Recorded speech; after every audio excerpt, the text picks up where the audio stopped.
E agora nós vamos falar dos novos modelos de negócios e como eles abrem novas possibilidades para o mercado de telecomunicações. As transformações que estamos discutindo são muitas, desde o surgimento das redes neutras, passando pelo atendimento do mercado empresarial com redes privativas, até o surgimento de novas tecnologias como 5G e FWA. O 5G ajudará a preencher a brecha digital urbana e rural, aumentando o crescimento e as oportunidades em zonas mais remotas, sem acesso à fibra. E o próprio mercado de fibra ótica tem ainda muito espaço para crescer, para dar suporte a esta rede 5G. Estudo da consultoria McKinsey estima que até 2030 a conectividade poderia impulsionar o PIB global em 1,2 bilhão de apenas 4 setores: saúde, manufatura, mobilidade e varejo. As oportunidades são imensas e é disso que vamos tratar no próximo painel.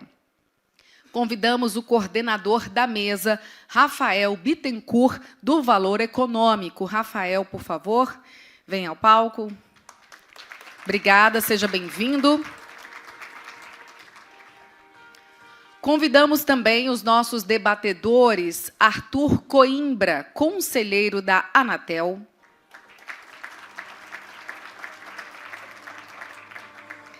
Jean Borges, CEO da Algar Telecom. Também o deputado Eduardo Cury.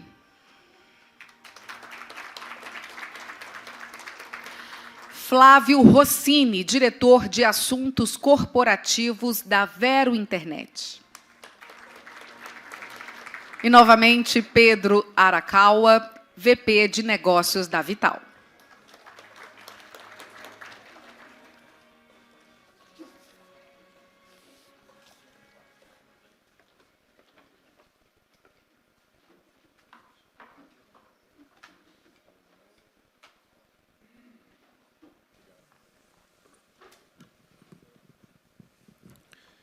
Bem, bom dia a todos.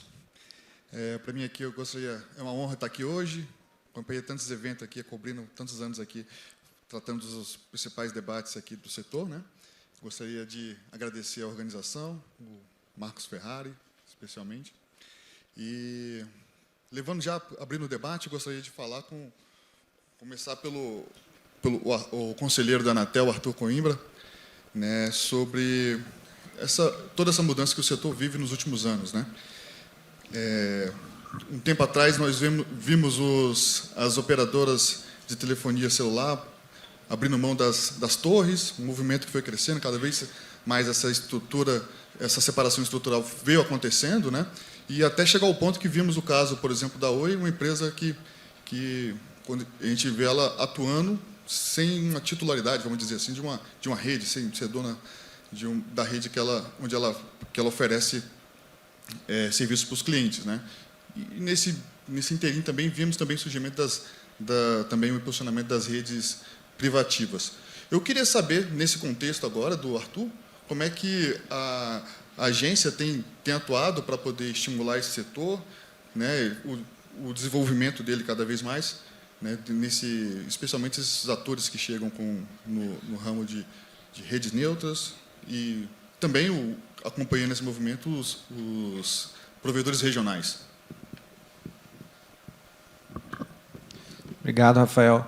Bom, em primeiro lugar, bom dia a todos aí que estão presentes, aos meus colegas aqui de mesa, de painel. E, de fato, essa questão, Rafael, ela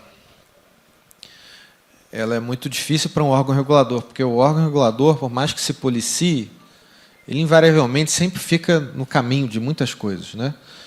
Então, a gente tem os desafios de tentar melhorar a regulamentação para evitar suprimir ou, enfim, asfixiar modelos de negócio inovadores.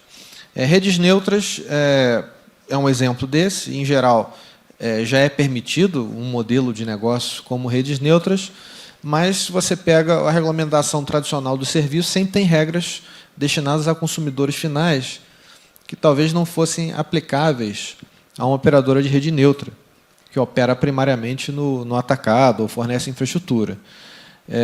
Exatamente nesse sentido, né, que está em consulta pública o projeto de simplificação da regulamentação do serviço de telecomunicações, vai ficar em consulta pública até o início de agosto deste ano, que procura não colocar regras, né, para uma rede neutra, mas, sobretudo, retirar regras, né, de uma operação de rede neutra, mapeando que existem dois modelos de negócios mais ou menos distintos. Você tem o caso de um prestador de serviço de telecomunicações no atacado de um lado, ou um provedor de infraestrutura, né, e a ideia é que esses modelos tenham uma regulamentação mais leve, né, à medida que seja verificável, né, que realmente se tratam de um modelo como esse. Claro que, invariavelmente, vai ser necessário alguma outorga de serviço de telecomunicações, mas, tirando isso, tem um modelo mais leve. E existem várias outras medidas que a Anatel tem tomado para aumentar, né, reduzir a impedância sobre novos modelos de negócio.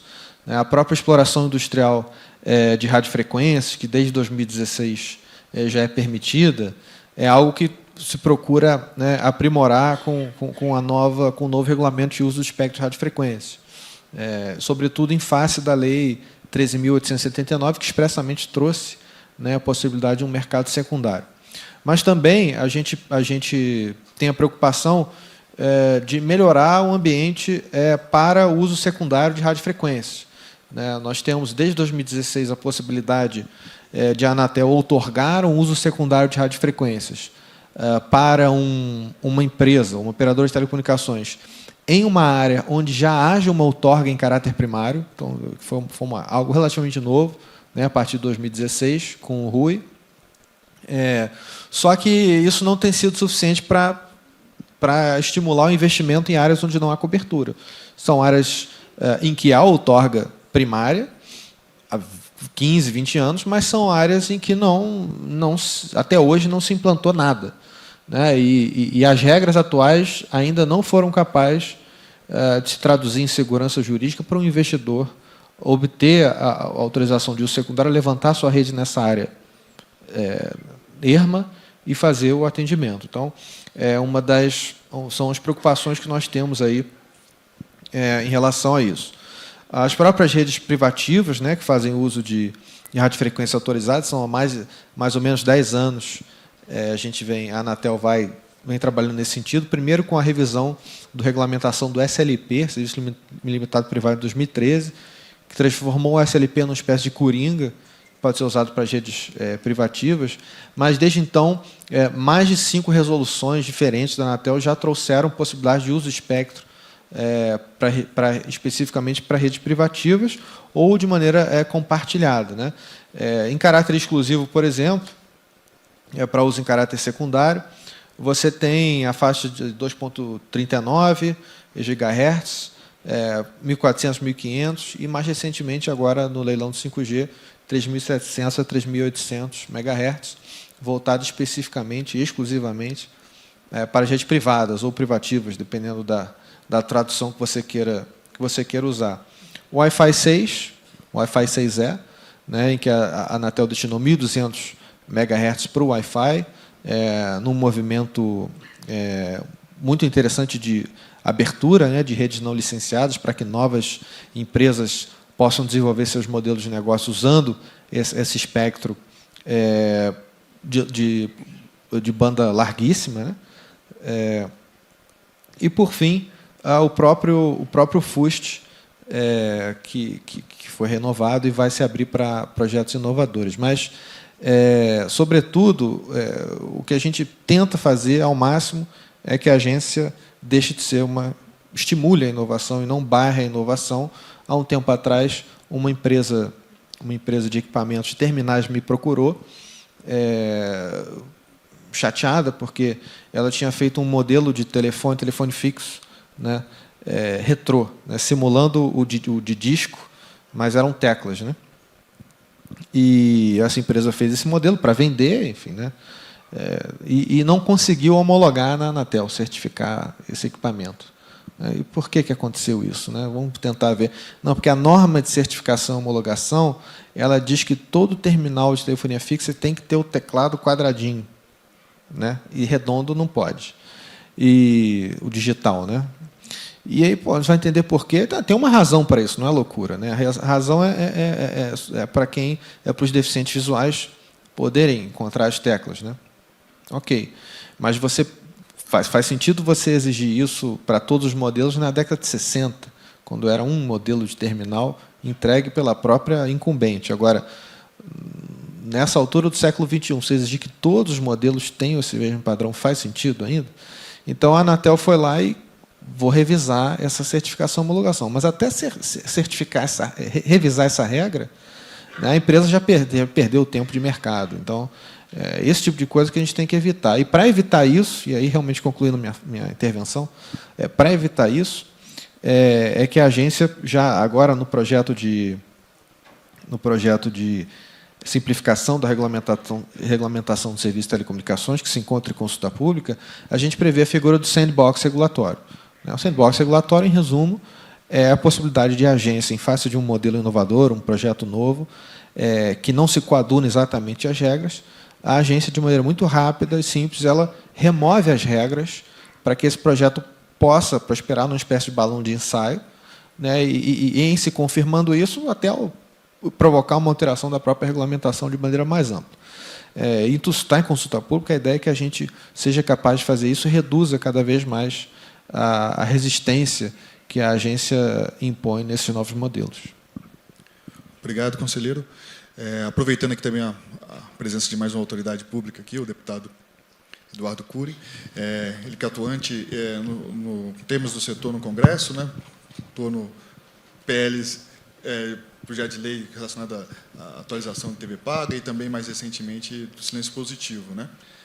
Eu gostaria de saber do senhor, basicamente, como enfrentar, por exemplo, a burocracia, um pouco do que o Arthur disse há pouco, né? Mas aí, nesse caso, a burocracia que vem dos municípios, né? Esse é um desafio que a gente discutiu muito, vem discutindo muito no Congresso e tenta avançar, né? Como é que o senhor avalia isso? Qual a contribuição nesse sentido que o Parlamento pode dar? Legal. Bom dia a todos e a todas. Rafael, Pedro, Jean, Flávio, conselheiro Arthur. Primeiro, agradecer o convite de estar com vocês aqui. Olha, na verdade, o meu papel de Arthur é um pouco parecido. Nós tratamos da regulação. Eu, um pouco antes, né? Eu não, contribuo, né, como parlamentar, um pouco antes na formulação das leis, e o Arthur e logicamente, todo o sistema regulatório numa etapa seguinte, né? Eles estão mais próximos do cliente, ou seja, do consumidor e do cliente. Antes de entrar no gargalo das prefeituras, né, primeiro fazer uma defesa. Eu fui prefeito, né, de uma cidade, eu fui secretário 8 anos e prefeito de uma cidade média, grande, de 700 mil habitantes. Né? Então, eu entendo um pouquinho o outro lado do balcão. Né?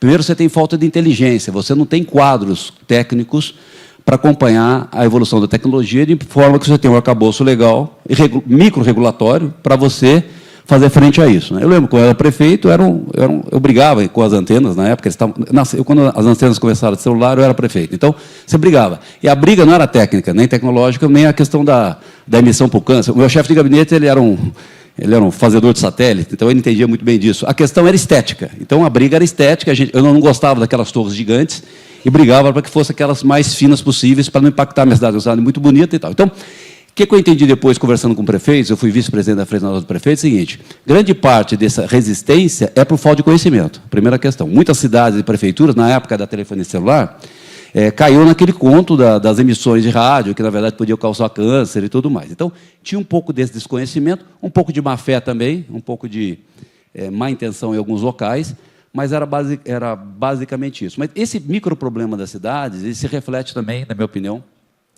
nos fóruns maiores como aqui. Eu sou um radical defensor, né, que a regulação ela não entre no início de um processo quando você tem muita inovação, ou quando você tem uma tecnologia chegante, uma tecnologia desconhecida, mesmo aqui ou fora. Né? Aliás, fiquei muito feliz com as palavras do Arthur, né, que é uma coisa que eu acredito, e parece que a gente até conversou, e nós não conversamos. Né? Como é que você corrige quando você tem um excesso regulamentatório e, na verdade, surge uma novidade? Né? Você está falando, então, qual a palavra que você usou para que vocês estão pensando? Exato. Né? Um dos gargalos que eu vejo, e essa face, inclusive, da minha missão, ou seja, por isso que eu gosto de ser deputado, é não querer ter essa, mesmo com pessoas bem intencionadas, regular logo no início, quando você tem uma novidade. Né? Qual o risco de você não regular? Óbvio, se você tem um benchmark fora do país, ou se você domina bastante aquilo, já foi aplicado em vários países, isso vale a pena. Vai fazer uma licitação, por exemplo, você parte com o arcabouço bastante amarrado para evitar o oligopólio, o monopólio, né, ou uma força muito grande em cima do consumidor. Né? Mas, quando você não domina, eu prefiro que deixe partir um pouco, deixa partir, e você regule na sequência. Lógico, tem um risco. Você deixa partir alguém que teve uma ideia muito inovadora ou muito concentradora, pode criar um oligopólio ou um monopólio, e depois é mais difícil politicamente você regular. Né? Ninguém quer abrir. Petrobras, óleo e gás é um caso clássico. Nós temos orgulho da Petrobras, ela se tornou muito grande, o monopólio, hoje é um oligopólio. Vocês veem a dificuldade, né? Mas está acontecendo também óleo e gás. Né? Ou seja, você tem nós estamos caminhando para, entre aspas, redes neutras, né? Distribuição de óleo e gás e tudo mais. Então, eu estou citando o exemplo da óleo e gás, que ele é anterior, veio do início da década de 50, e telecomunicações é um pouco mais... vem um pouco depois. Um exemplo clássico disso, não é nenhuma crítica aos pais fundadores da telecomunicações, eu encontrei o Juarez Quadros agora há pouco aqui também, não é nenhuma crítica, nós somos devedores deles, mas foi o caso de alguns anos atrás da questão da exigência de telefones orelhões ou telefones públicos naquele primeiro edital. Não pode criar, nós podemos criticar quem fez aquilo, porque era uma tecnologia, era um desenho nascente, mas o trabalho que deu para a gente corrigir depois, né? Não sei se vocês lembram, acho que todos lembram, né? Corrigiu, ou seja, não tinha necessidade nenhuma de exigência de orelhões, né, Jean? E você tinha que mudar, só que estava todo amarrado, né? Ou seja, aí tinha Tribunal de Contas, a classe política entra, tá certo? E aí as pessoas querem tirar uma casquinha, porque acham que está ganhando muito, e quer compartilhar esse recurso, fazendo uma contrapartida sem pé nem cabeça. Então, o excesso de regulação causa esse tipo de coisa, viu, Rafael? Então, eu prefiro, desde que haja boa intenção e só desconhecimento, deixa partir e regula na sequência. Né? As prefeituras foi basicamente o que aconteceu. Tanto é que nós tivemos recentemente fazendo uma lei. Né? Eu fiz uma lei contra a minha atuação de prefeito na década de 2000. Né? Fui prefeito de 2005 a 2012. Uma lei, na verdade, regulamentando a instalação de antenas, facilitando a instalação de antenas em cidades, dando um prazo para que as prefeituras pudessem se manifestar. Maravilha. Eu gostaria de falar agora com o Flávio Rossini. Né? A gente acompanhou nos últimos anos o crescimento de vários provedores regionais e o fortalecimento, né? Alguns assim ganhando bastante musculatura. Né? E eu gostaria de saber de você como é que se dará o desenvolvimento deles a partir de agora, passando por essas mudanças que a gente está acompanhando aqui, com maior dinamismo no setor como um todo. Como é que eles seguem os capítulos daqui para frente? Obrigado, Rafael. É um prazer estar aqui. Obrigado pelo convite. Conselheiro, deputado, Jean, Pedro, um prazer aqui compartilhar o painel com vocês. Acho que o primeiro ponto aqui que eu acho que eu gostaria de ressaltar, a gente fala em regionais, eu gosto de usar o termo competitivas, porque, no final, acho que a nossa função, e acho que o Jean até falou um pouco disso na fala dele, é levar a competição onde ainda não tem. E também um outro viés é levar a oportunidade para as pessoas que não estão nos grandes centros, levar a mesma oportunidade que as pessoas que ficam nos grandes centros têm, a gente levar essa conectividade, não só conectividade, né? Levar também produtos e serviços de qualidade para tentar equalizar, né? Tentar deixar todo mundo em pé de igualdade. Acho que o surgimento dos provedores regionais ou dos competitivos teve uma grande contribuição do Parlamento e da agência na desregulamentação, desburocratização, no barateamento dos insumos. Hoje, a maioria dos provedores está no regime de autorização, então isso também traz uma flexibilidade maior de atuação.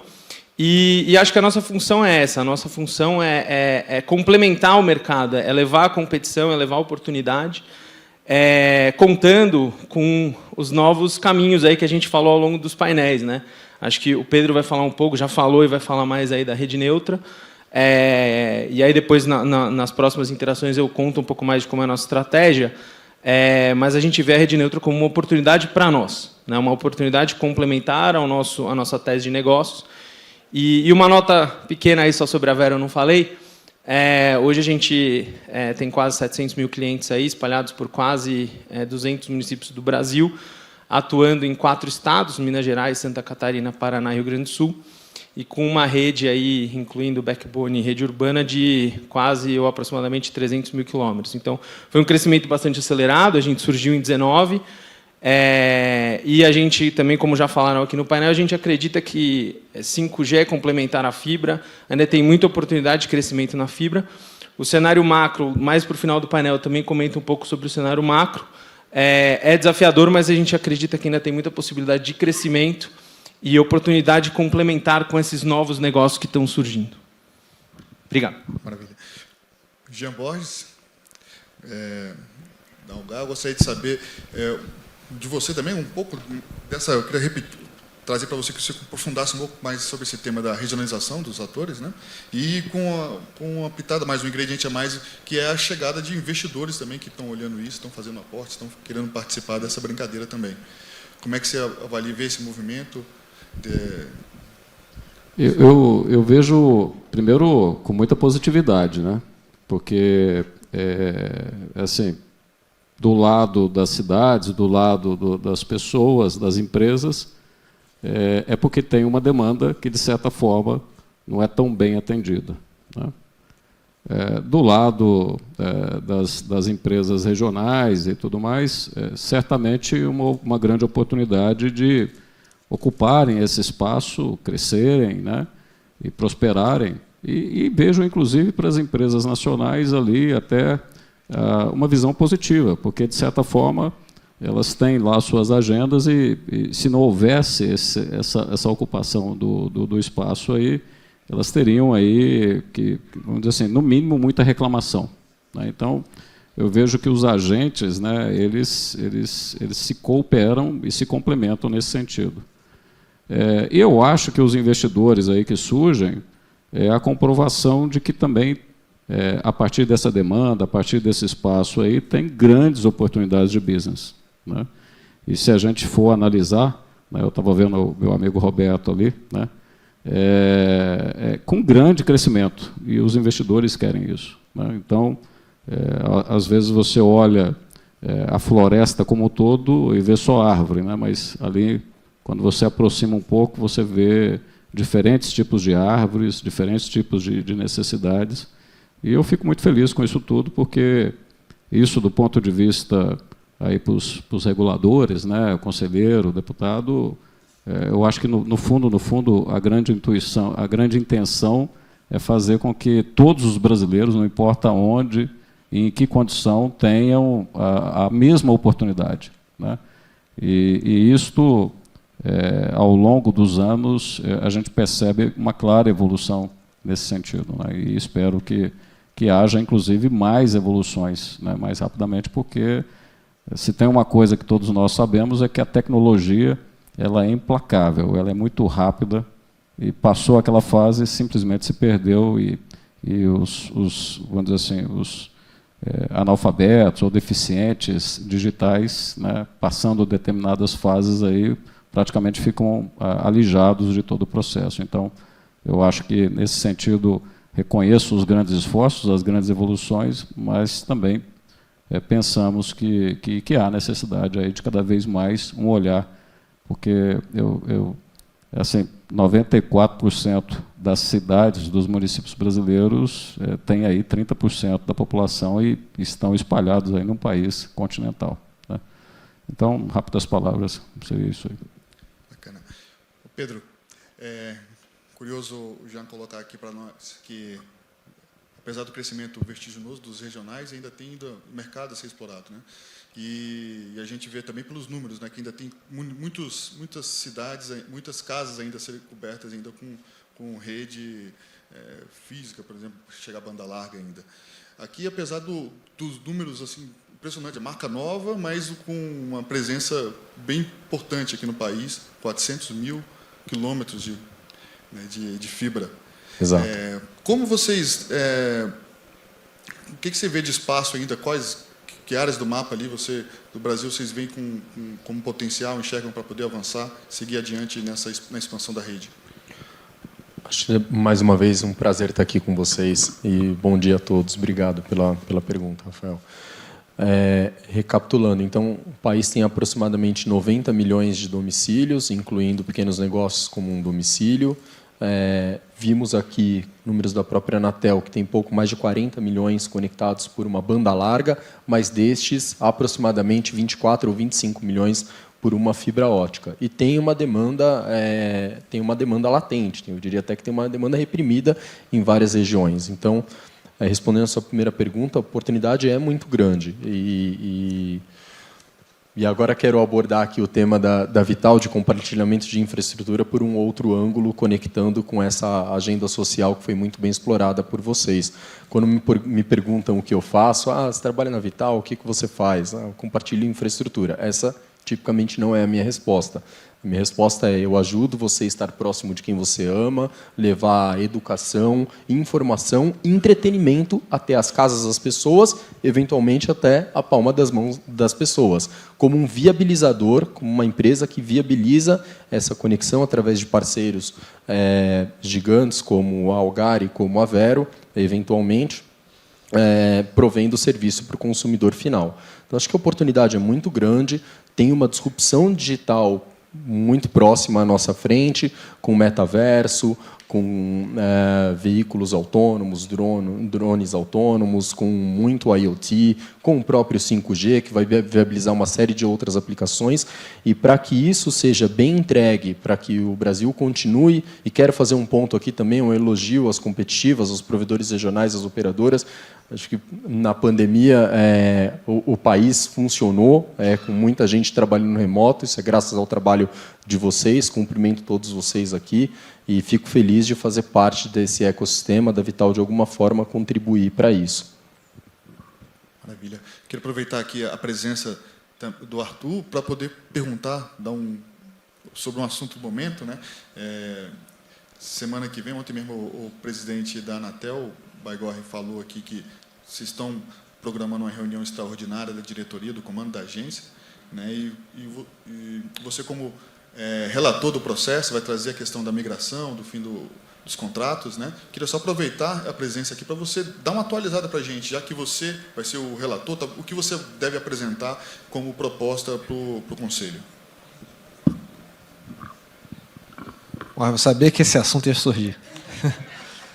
Bom, não vou poder adiantar aqui o meu voto, mas, de maneira geral, eu acho que é importante relativizar essa etapa do processo. É um processo mais longo, né? Tem um regulamento de adaptação que já foi publicado e que está sendo alterado agora, que define os critérios para que essa adaptação de concessão para autorização ocorra.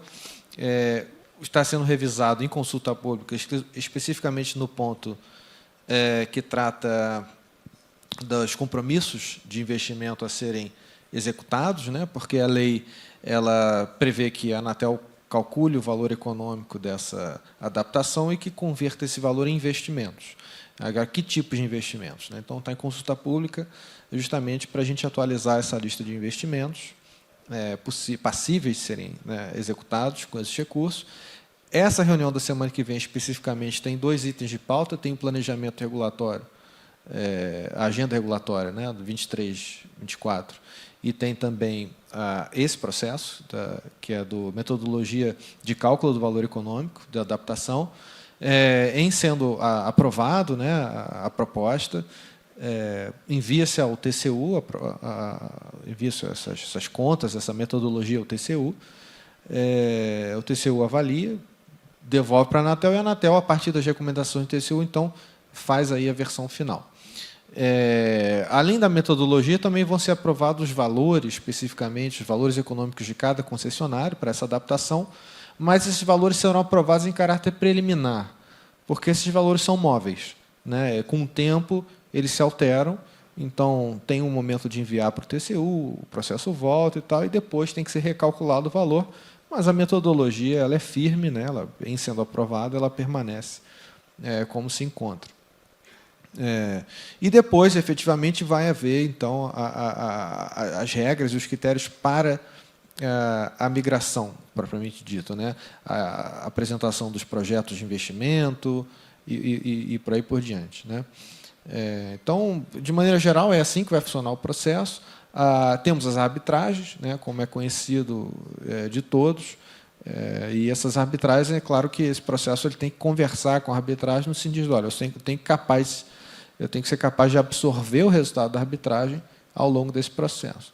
Então, a gente tem que ter o cuidado, né, na hora de desenhar essa adaptação para que seja capaz de absorver esse resultado da arbitragem. Maravilha. Deputado, ainda na linha das contribuições que o Congresso pode dar para o setor, né? Recentemente, o próprio presidente o presidente da Anatel, ele colocou que um dos gargalos, talvez, para a banda larga no país, seja a questão dos postes, né? A ocupação dos postes.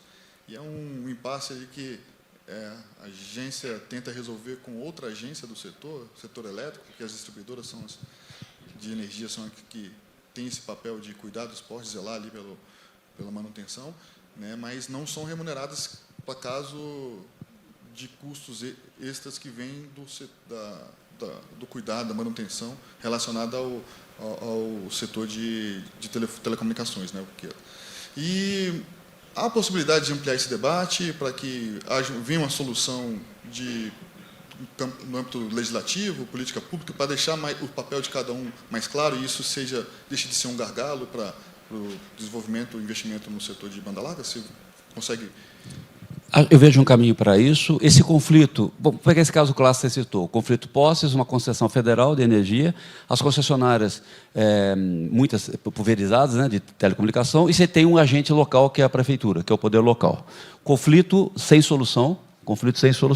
O BNDES, o Luiz Paulo Veloso Lucas, que é um colega do BNDES, deve ter alguém do BNDES, colega de vocês, que foi, inclusive, prefeito de Vitória, ele, quando estava no BNDES há um tempo atrás, ele estava com um grupo trabalhando sobre a regulamentação dessas vias de serviço público, ou seja, vias enterradas, né? E aí você teria uma regulamentação, seria uma via neutra, né? Onde todos pudessem utilizar. Isso infelizmente, não foi para frente. Eu vejo essa possibilidade. No Congresso, eu que fazia a contraparte deles. É óbvio, uma regulamentação dessa precisa um governo, se o governo está querendo liderar esse processo, e nós não temos essas condições nesse momento, né? Ou seja, reformas, volto a dizer, grandes reformas precisam de governo forte, focado, consenso na sociedade e uma boa articulação política. Nós não temos esse desenho nesse momento, por isso que eu trabalho hoje nas micro-reformas. Mas, sim, esse é um gargalo importante, você tira esse conflito, que às vezes seja o conflito até da concessionária de energia elétrica para a telecomunicação. Mas eu quero contar uma coisa que eu estou otimista, que é o seguinte, grande parte desses gargalos tem a ver que o sistema de energia ainda era estatal. Ele está sendo privatizado agora, nesse momento. Por que vocês avançaram muito mais na regulação? Na regulação, ou seja, as empresas colaboraram na regulação, a interlocução com a sociedade foi mais fácil. Por quê? Como o sistema foi concessionado, foi privatizado no primeiro momento, concessionado na década de 90, né? Nós ganhamos essa maturidade. O Estado saiu um pouco e os agentes privados entraram e a gente pactuou isso. Ou seja, gente, para sobreviver e você poder ganhar dinheiro e o consumidor receber o sinal, nós vamos ter que fazer um pacto aqui. O caso da energia é um pouco complicado. Como é estatal, o sistema político mandava muito ainda. Como manda ainda, né? Ou seja, pagamos um preço altíssimo. Você tem uma ideia da primeira fase, como estão atrasados o sistema elétrico em relação a vocês, o edital da Eletrobras previu comprar energia a gás, comprar energia de termoelétrica a gás, onde não tem termoelétrica e não tem gás, tá certo? Mas tem um concessionário esperando um amigo de algum político para poder fazer isso. Então, você está entendendo? No estágio que a gente está, no sistema elétrico, a gente está um pouco mais atrasado. Mas a grande notícia é que com a privatização, o sistema político tende a tirar as garras. Desculpa, quando eu falo sistema político, é a parte negativa do sistema político. Ele tende a tirar as garras, e aí sim, vocês têm uma capacidade de conversar, falar, gente, nós temos que sobreviver. Você da energia tem que ganhar dinheiro, você tem que prestar um bom serviço, eu tenho que prestar um bom serviço, vocês têm que prestar um bom serviço, nós temos que pactuar aqui com o custo desse serviço para poder fazer. Aí vocês podem, se lembra que eu falei, a regulação vem depois da necessidade? Aí vocês vêm ao poder público e falam, regula isso para mim, Eduardo, sei lá, né? Regula isso para mim, como é que vai ser essa relação? Porque agora nós todos querem caminhar na mesma direção, tá claro? Então, não tem briguinha desse tipo de coisa. Então, isso é importante. E volto a dizer aos municípios, ele é a fase mais... é a face mais fraca. Regula para ele, dá um norte para ele técnico, que fala assim, olha, você pode comandar isso um pouco, ou seja, ter um certo poder sobre esses postes. Na verdade, a tendência não é ter poste, mas a gente enterrar tudo, né? Mas vocês sabem por que os postes ainda continuam? Não? Por causa do roubo de cabos, né? Vocês sabem, né? Se o Brasil não tivesse esse problema da insegurança, foi tentado. Na minha cidade, eu acelerei na década de 2000 e comecei a enterrar. Qual era o problema? Era mais fácil você roubar um cabo, era cabo de cobre, né? Roubar enterrado do que externo, por exemplo, era mais visível, mais difícil de roubar. Então, você está entendendo? Alguns gargalos no Brasil têm problema da segurança pública, retarda uma modernização, por exemplo, de você ter dutos enterrados para compartilhar isso. Mas é inevitável, nós vamos precisar avançar. Eu prefiro que os privados, todos os agentes privados, comecem a ter esse conflito, essa conversa, e peça para nós, fala, olha, agora está claro, nós sabemos mais ou menos que nós temos interesse comum, dá uma regulada isso para a gente, cria uma lei para isso, para que a gente possa ter uma convivência pacífica com custos razoáveis. Não sei se vocês lembram, né? Tinha gente querendo cobrar absurdo, né? para a passagem desses cabos e tudo mais. Então, você tinha um conflito, uma briga, né? E isso não era bom. Eu sou otimista nessa área. Vamos precisar um pouquinho mais de tempo, mas eu sou otimista que a gente vai ter uma regulação boa nisso. Ou seja, desafio grande, assim, para além dos setores ter que chegar a um acordo, para além de um desafio de engenharia, desafio da burocracia, ainda tem a questão de segurança pública, que às vezes se esbarra nesse... Perdão, só dar um dado, para você ter uma ideia, tem os custos também. Para você enterrar os cabos energéticos, era 7 vezes mais caro do que... né? Isso já caiu para uma vez 1,8, 2 vezes, ou seja, também a viabilidade econômica está chegando também. Então, é tudo ao seu tempo. O Brasil está um pouco atrasado e tal, cidades mais vanguardistas, onde você tem mais vai à frente. Mas eu sou otimista, está chegando a hora de a gente pactuar tudo isso e ter um bom sistema de compartilhamento de redes neutras para tudo, não só na área de vocês. Maravilha. Flávio, eu gostaria que você comentasse um pouco. A gente fala de rede neutra e muito do lado da... Está falando basicamente de uma oferta a mais de capacidade, né, para o mercado. E como fica também um outro ator que acaba aparecendo também, que a gente começa a discutir agora, que são operadoras fixas virtuais. Uma operadora que opera sem rede, né? Legal. Bom, acho que primeira colocação que eu queria dizer, a gente acredita nas redes neutras, a gente, inclusive, foi o primeiro cliente da Vital, aí, temos 2 cidades em Minas Gerais, com acho que quase 1.300 clientes usando a rede neutra da Vital, até antes da Vital ser a Vital. Então, obrigado aí, Pedro, pela parceria. A gente acredita, a gente, enfim, está em negociações com a Vital, está em negociação com outros players aí do mercado. Perdi o tempo aqui, porque o microfone não funcionou. Eu que tenho que te agradecer, Flávio. Imagina. Desculpa. A gente está em negociação com outros players, então a gente sim acredita, mas como que isso casa com o nosso plano de negócio? A gente entende que eram 2 avenidas, agora a gente tem uma terceira de crescimento. A primeira avenida, que é a mais tradicional, o crescimento orgânico. Então, é lançar rede, crescer nas cidades onde a gente atua, olhar para novos municípios onde tem oportunidade de crescimento e lá, e com a nossa rede própria, lançar. Tirando a parte de atendimento ao cliente, que essa sempre vai ser própria, sempre vai ser próxima, como até o Jean falou ali na exposição dele. A gente acredita muito nisso, né? A gente se diferencia dos outros players por estar próximo do cliente, trazer soluções mais rápidas, entender as particularidades das regiões e tentar trazer essa experiência dos grandes centros para as pequenas ou médias localidades, mas nos adaptando às particularidades regionais e locais. A segunda avenida de crescimento para nós, competitivos, e para os outros provedores, a gente vê um movimento muito grande de consolidação no mercado. Então, a Vero está bastante atuante nessa consolidação, aí nos M&As, nas aquisições. Então, essa avenida também vai continuar existindo no crescimento e avaliando oportunidades de aquisição. E, por fim, vem a rede neutra, permitir a gente entrar em localidades em que ou o ambiente competitivo não nos permitia lançar uma rede própria, ou onde não haja oportunidade de aquisição por M&A tão atrativa, ou, né, você tem que combinar o preço, né? Se o preço não for bom para um lado, não sai negócio. Então, acho que ter a possibilidade de atuar nas redes neutras também vai permitir que a gente entre em localidades onde, por essas outras avenidas, não fosse possível. Obviamente, tudo bem parado, bem negociado. E nós, aqui da Vero, o que a gente entende como a gente diferencia é justamente isso. A rede neutra vai nos dar a conexão, a conectividade, mas nós sempre vamos estar lá, ao lado do nosso cliente, oferecendo uma boa experiência, produtos diferenciados, e sempre com um cuidado muito próximo.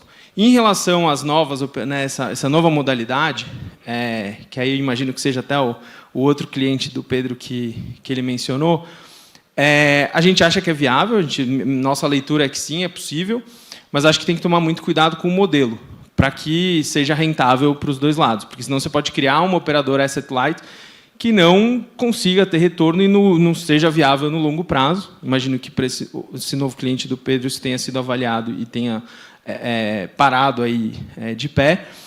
Eu acho que também um cuidado que essas novas operadoras têm que tomar é justamente isso. Se elas são asset light, como elas vão estar próximas do cliente, como elas vão ter lojas próprias ou atendimento próprio, como isso funciona para gerar uma boa experiência ao cliente. Porque, no final, isso que conta. O cliente satisfeito é um cliente que tem uma boa experiência, ele vai continuar ali na sua base. Se isso não for possível, acho que aí também fica um pouco mais difícil dessas empresas permanecerem no longo prazo. Essa é a nossa visão.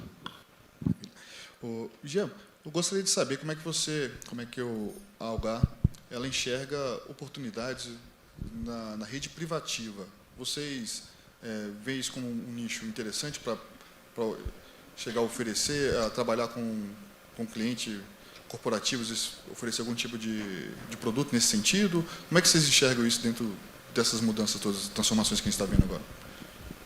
Bom, antes de falar diretamente na pergunta e respondê-la, ou tentar responder, né, porque acho que não tem resposta correta, a gente teve muitos estudos inclusive viajando pelo mundo aí, a partir de 18, 19, né, 20 e 21, infelizmente, por razões claras, não foram possíveis, né, mas mesmo assim os estudos continuaram. E justamente a preocupação que a gente tem de estar próximo ao cliente é que faz a gente olhar para esse novo modelo e falar, olha, temos que estudar, e para isso estamos fazendo alguns testes e tudo mais, mas temos que colocar algumas questões do ponto de vista do cliente. A gente se deparou em algumas regiões fora do Brasil em que o cliente tinha uma dificuldade na sua conectividade e aí ligava para a empresa de infra, e aí lá o modelo era esse, a empresa de infra... Não, primeiro ligava na empresa de serviço, a empresa de serviço falava, olha, não é nada na empresa de serviço, você vai ligar na empresa de infra, e ele ficava nesse vácuo, né? E eu não sei se vocês concordam, né? Sabe, deputado, o senhor mencionou aí sobre a questão da diferença dos setores, né? Mas hoje o cidadão, em geral, ele até tolera a queda da energia desde que não impacte na conectividade dele. Mas ele não tolera a queda na conectividade. E quando há a queda na conectividade, é praticamente assim um palavrão, uma coisa totalmente pecaminosa, uma coisa que não seja resolvida rapidamente. Quando eu estou falando rapidamente, às vezes dentro do dia, algumas horas, né, e, se possível, remotamente, né? Então, a gente viu isto, né, e é realmente uma preocupação, esses micro detalhes, na hora que fala no atendimento do cliente. Como é que vai funcionar caso se isso acontecer e tal? Porque a ideia, em geral, é super positiva, né?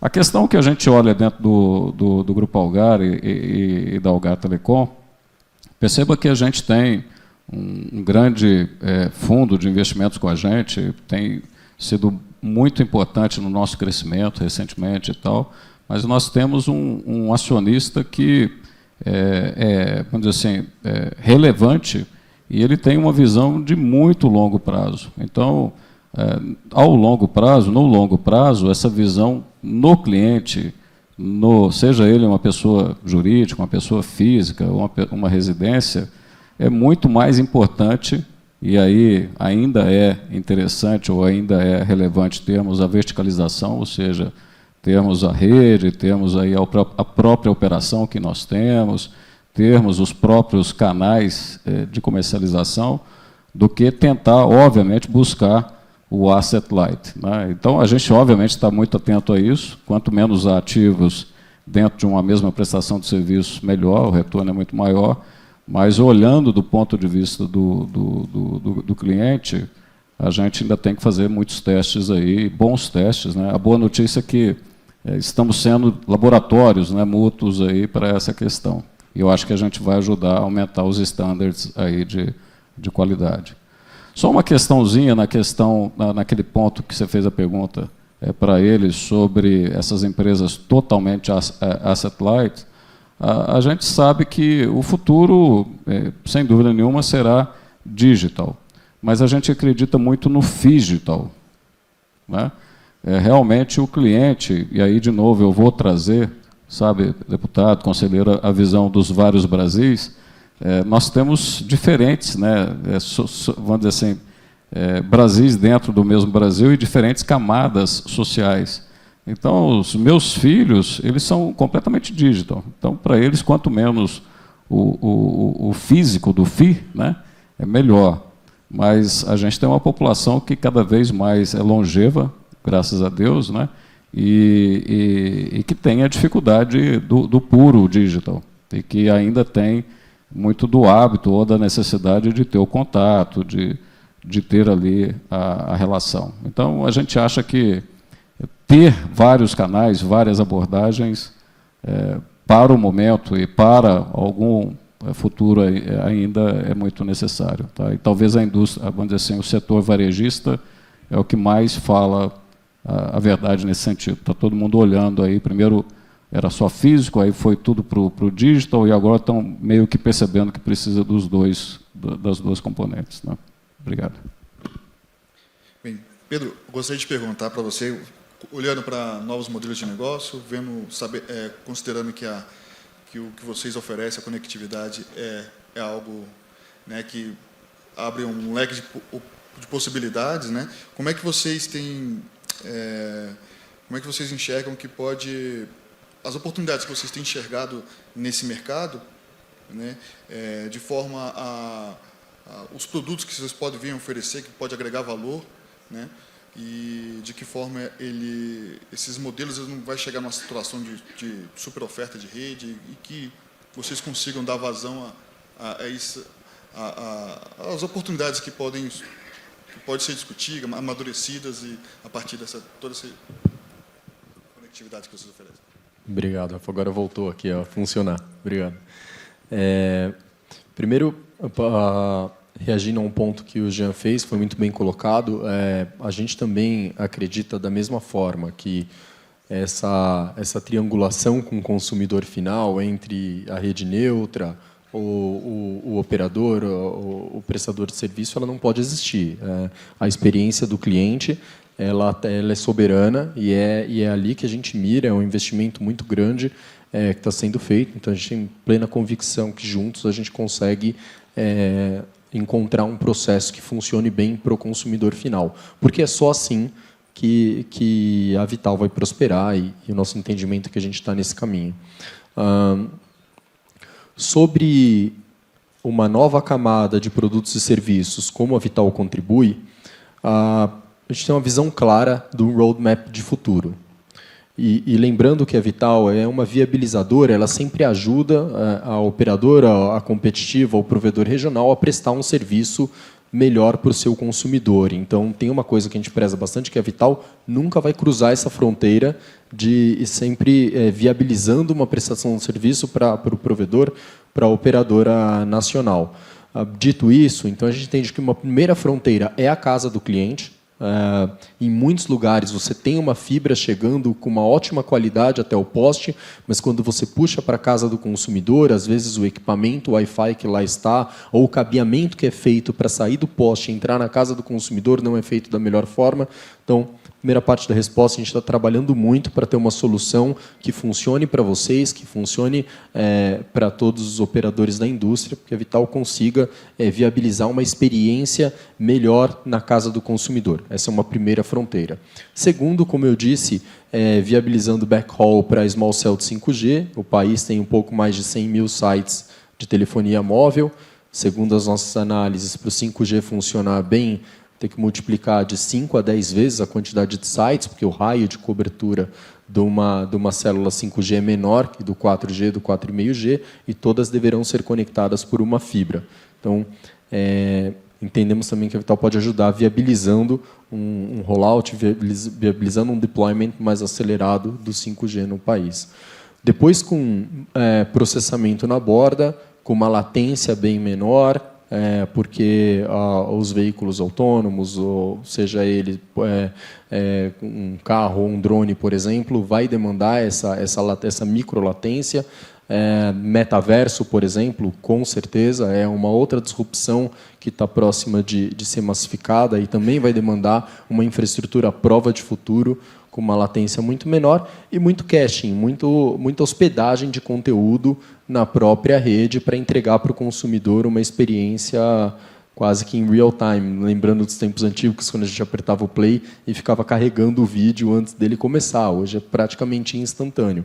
São duas coisas que viabilizam isso, uma conexão de altíssima qualidade e também trazer o conteúdo para perto do consumidor final. Então, dei alguns exemplos aqui, mas a Vital está trabalhando nessa próxima camada de infraestrutura 2.0 para disponibilizar para as operadoras e provedores. E sobre a quantidade de redes neutras, a gente entende que a economia, o mercado, de uma certa forma, ele se regula, então, acredito que isso vai ser um problema. Aos poucos, ele vai se ajustando, entende que a Vital talvez não seja a única rede neutra, talvez sim, rede aberta, tem outras surgindo no país, mas, de uma certa forma, isso se ajusta com o tempo. Maravilha, eu gostaria de agradecer aqui os participantes, mas antes de terminar aqui, eu gostaria de dar a oportunidade de considerações finais aqui, um minutinho só para quem está com o tempo apertado, para cada um, começando aqui pelo Arthur. Acho que é repisar a mensagem que eu trouxe, né, essa discussão sobre o papel do órgão regulador na inovação, em novos serviços e negócios inovadores, vem sendo discutido já há 15, 20 anos, aí, desde o debate ex ante, ex post, né, que a gente já via na Europa. E isso, naturalmente, se espalha pelo mundo e a Anatel vem cada vez mais atuando para que isso aconteça, né, em vez de regular cada vez mais, regular cada vez melhor. Isso significa remover regulamentos e regras em muitos casos. Obrigado, Arthur. Deputado. Agradecer primeiro o convite, é um prazer, um privilégio estar do lado de pessoas tão preparadas. E só um alerta sobre um outro ponto. Na verdade, eu tento mobilizar as pessoas. Um parlamentar, em tese, ele tem que pegar consenso da sociedade, mas apontar caminhos também. A questão dos subsídios cruzados, né? Eu percebo, teve a palavra agora do Jean e também do Pedro, corretamente, ou seja, universalizar e tomar. Tomar muito cuidado quando a gente fazer subsídio cruzado, tem um limite para isso, né? É óbvio, o limite é o seguinte, na minha opinião. Quando é questão humanitária, sim, você deve bancar ou subsídio cruzado, ou do orçamento, e fazer chegar. Tomar cuidado também da gente não exagerar nisso e inviabilizar através de tarifas, elas ficam inexequíveis em alguns lugares e você tira a competitividade do Brasil. Então, tomar muito cuidado com isso, né? Porque é natural, o parlamentar ou o representante político, ele quer o máximo de serviços na sua região ou no seu local, está claro? Mas tem que tomar muito cuidado com isso, esse subsídio cruzado. Um exemplo concreto, vou pegar outro, eu também agora uma licitação, o aeroporto de Congonhas vai ser licitado, uma concessão, e penduraram, por exemplo, o aeroporto em Marabá, né? Tem sentido você subsídio cruzado? Tem sentido. Agora, se você quer ganhar de escala, você não poderia colocar um operador, um aeroporto grande, uma distância tão grande, um aeroporto pequeno. Então, em tese, você tem que olhar também a questão da maximização da eficiência da operação do negócio. Então, eu vejo sempre, toda vez que tem uma nova licitação, uma coisa desse tipo, o sistema político vai lá e fala que quer colocar um monte de encargo. Tá? É natural, cada um quer puxar para a sua freguesia. É bacana isso quando o limite é humanitário, ou seja, aquela comunidade não tem nada e precisa ter alguma coisa. Claro. Agora, você, por exemplo, existe demanda para você colocar um business de 5G num local que é economia agrária, quase rural, ou seja, que na verdade moram meia dúzia de pessoas, não. Você vai colocar um custo exagerado, isso vai pegar em atividades econômicas muito competitivas e, logicamente, vai ter um custo brasileiro na frente. Só esse alerta que eu queria deixar, né, como uma contribuição aqui. Obrigado, viu, Rafael? Por favor, Flávio, temos um tempinho aqui. Agradeço mais uma vez aí aos colegas de painel e ao público. O recado final que eu daria é: os competitivos estão aí, a gente vai continuar atuando em parceria ou sozinhos, e acho que a gente tem o nosso peso aí, até por sermos, né, o share de mercado maior hoje na fibra ou na banda larga, tá, com os competitivos. Então, a gente já é uma realidade e a gente vai estar sempre olhando para as novas oportunidades de negócio e vendo o que mais casa para a nossa expansão. Obrigado. Obrigado. Jean. Bom, só agradecer, né? Eu não tinha visto o Ferrari aqui, reconhecer aí, viu, Ferrari, todo o esforço aí, toda a qualidade do evento, agradecer os painelistas aqui. E, sabe, deputado, também tem que olhar o outro lado, né? Quando a gente pensa nas tecnologias anteriores, era muito em cima de gente. Agora tem as tecnologias novas em cima de maquinários, e aí o agronegócio está em áreas onde não tem tanta gente. Então, olhar para essas questões, porque a tecnologia, como o senhor mencionou, ela pega surpresas, prega surpresas na gente, né? Muito obrigado. Obrigado, Jean. Por favor, Pedro. Agradecer você bem breve. Obrigado por compartilharem aqui as ideias. Foi muito rico. E quero dizer que é um prazer grande trabalhar todos os dias para, através de vocês, fornecer uma infraestrutura para viabilizar todos os futuros que o Brasil merece. Obrigada.